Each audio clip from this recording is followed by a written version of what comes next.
The German army had never been stopped like this before. For 2 years, their Blitzkrieg had smashed through Europe like a lightning storm. Poland collapsed in weeks.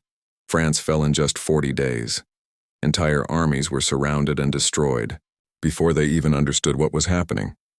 Adolf Hitler believed the same thing would happen in the Soviet Union. But in the winter of 1941, just a few miles from Moscow, something changed. The unstoppable German war machine began to slow, then freeze, and finally break.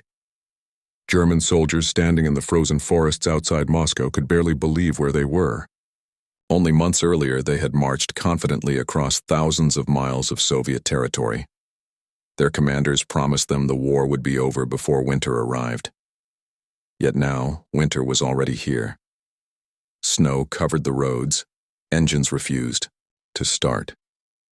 Weapons jammed in the freezing air.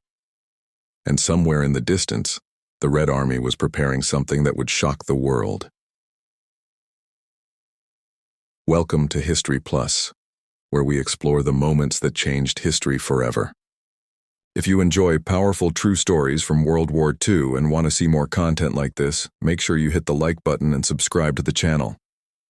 It really helps the channel grow and allows us to bring you more deep history stories, like this one. To understand why the German Blitzkrieg finally broke near Moscow, we have to go back to the summer of 1941. At that time, Hitler launched the largest invasion in human history. The operation was called Operation Barbarossa. More than 3 million German soldiers crossed the Soviet border. Thousands of tanks rolled forward across the vast plains. Aircraft filled the skies. The goal was simple but incredibly ambitious: destroy the Soviet Union in just a few months. At first, everything went exactly according to the German plan. Soviet defenses collapsed along the border. Entire Red Army divisions were surrounded and captured. German panzer units moved incredibly fast, sometimes advancing 50 miles in a single day. Soviet soldiers were confused and unprepared. Many commanders were killed or captured in the first weeks of fighting. German generals believed victory was already certain. Every day their forces pushed deeper into Soviet territory. Huge battles erupted across cities, forests, and open fields. One of the largest encirclements in military history happened near Kiev. Hundreds of thousands of Soviet soldiers were trapped and captured. It seemed like the Soviet Union was on the edge of complete collapse. Hitler believed that capturing Moscow would deliver the final blow. Moscow was not only the Soviet capital, it was also the center of transportation, communication, and command. If Moscow fell, many German leaders believed the Soviet government would collapse soon after. But reaching Moscow was not easy. The Soviet Union was enormous. Distances were far greater than anything the German army had faced in Western Europe. Roads were poor and often turned into mud during rain. Supply trucks struggled to keep up with the fast-moving panzer divisions. Fuel, ammunition, and food had to travel hundreds of miles from Germany to reach the front lines. Still, German forces continued advancing. By autumn 1941, they were getting closer to Moscow. Soviet soldiers fought desperately to slow them down, but the German army was still powerful and confident. In October, Hitler launched a massive offensive toward Moscow. The operation was designed to crush the remaining Soviet defenses and capture the city before winter arrived. The attack began with overwhelming force. German tanks smashed through Soviet lines once again. Huge pockets of Soviet troops were surrounded. Thousands of prisoners were captured. German commanders believed Moscow could fall within weeks. But the deeper the German army moved into Soviet territory, the more difficult the war became. Soviet resistance grew stronger. Fresh troops continued appearing on the battlefield. And the weather began to change. Autumn rain turned the roads into thick mud. Vehicles became stuck. Tanks struggled to move forward. Supply trucks sometimes needed entire teams of soldiers just to push them through the mud. German soldiers called this season the Rasputitsa, the time when the land itself seemed to fight against them. Despite these problems, German forces continued pushing toward Moscow. By November, they were incredibly close. Some German patrols could reportedly see the distant outlines of Moscow through their binoculars. The dream of victory seemed only days away. But something else was happening. that German commanders had not fully prepared for. Temperatures began to fall rapidly. The cold grew more intense each day. Many German soldiers still wore uniforms designed for the milder climate of Western Europe. Winter clothing had not arrived in large numbers because German leaders believed the war would already be finished. As the cold deepened, life at the front became unbearable. Soldiers slept in frozen trenches. Metal weapons burned their hands when touched without gloves. Vehicles stopped working because oil thickened in the freezing temperatures. Some tanks had to keep their engines running all night just to avoid freezing solid. The Red Army, however, was preparing something very different. Soviet commanders had been studying the German advance carefully. They understood that the German army was stretched across enormous distances. Supply lines were thin, equipment was worn down, and the soldiers were exhausted after months of non-stop fighting. Far to the east, new Soviet divisions were gathering. Many of these troops came from Siberia. They were trained to fight in extreme winter conditions. They wore thick white camouflage uniforms and were equipped with skis that allowed them to move quickly across snow-covered terrain. While German soldiers struggled in the freezing cold, these Soviet troops were preparing for a massive counterattack. Inside Moscow, the situation was tense and frightening.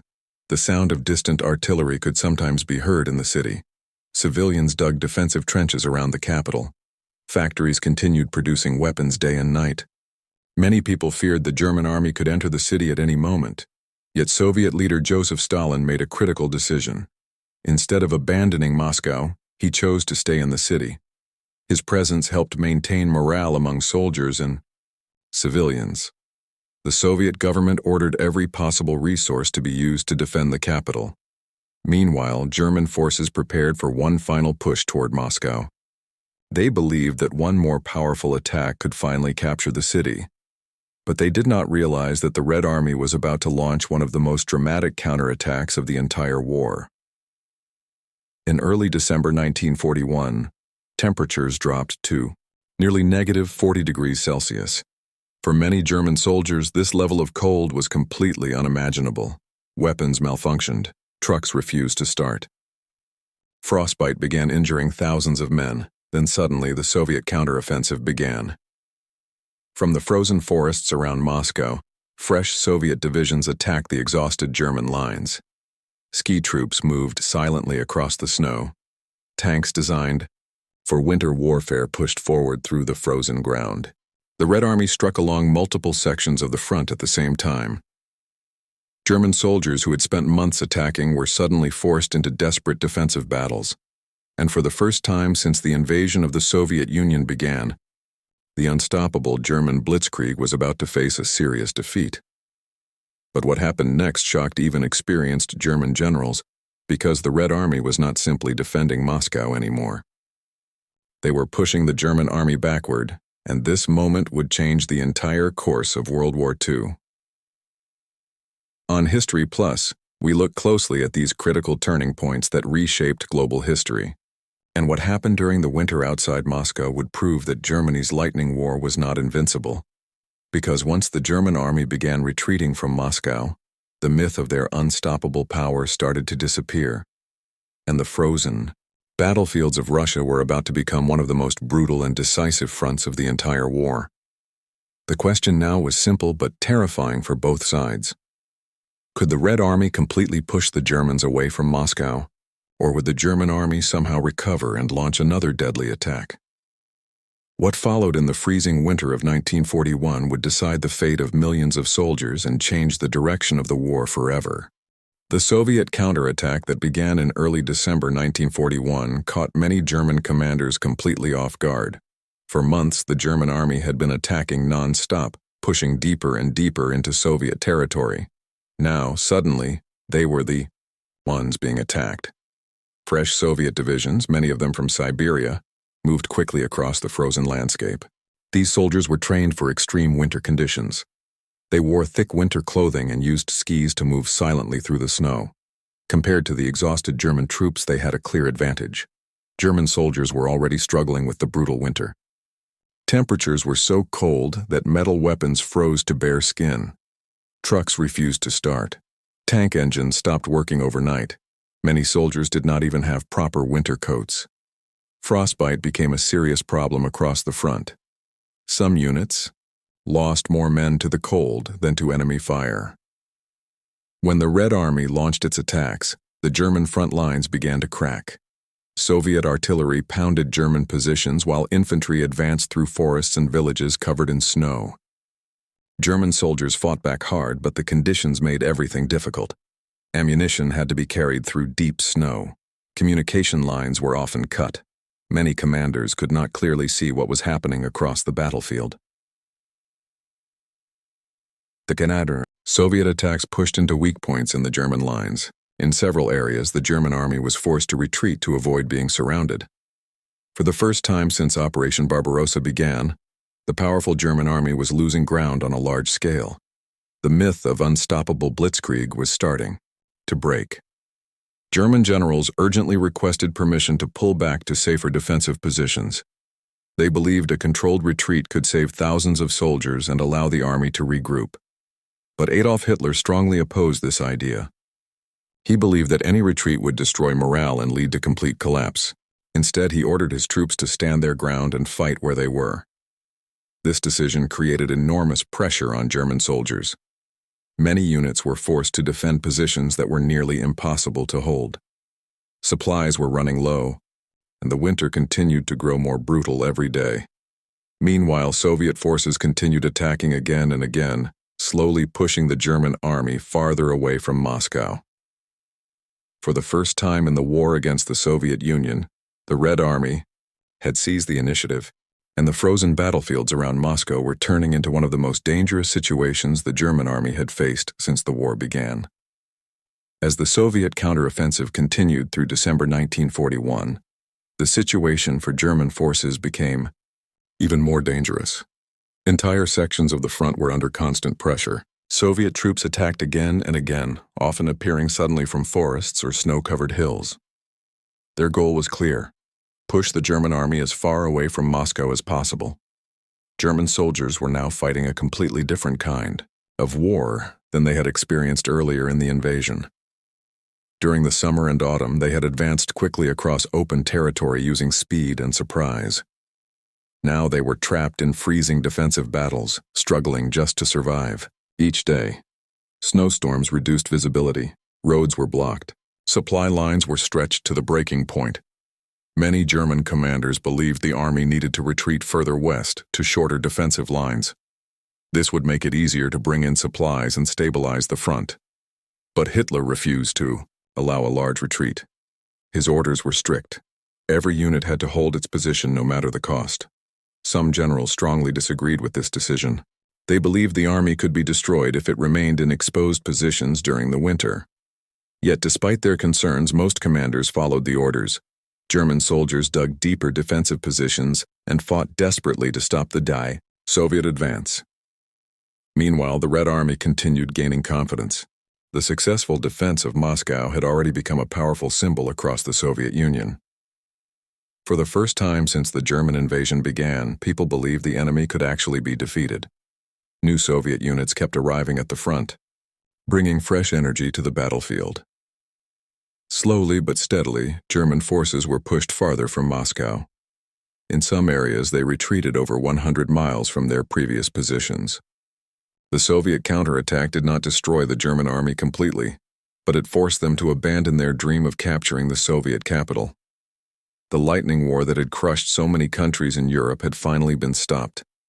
And this moment, near Moscow, would become one of the most important turning points of the entire war. By early 1942, the immediate danger to Moscow had finally passed.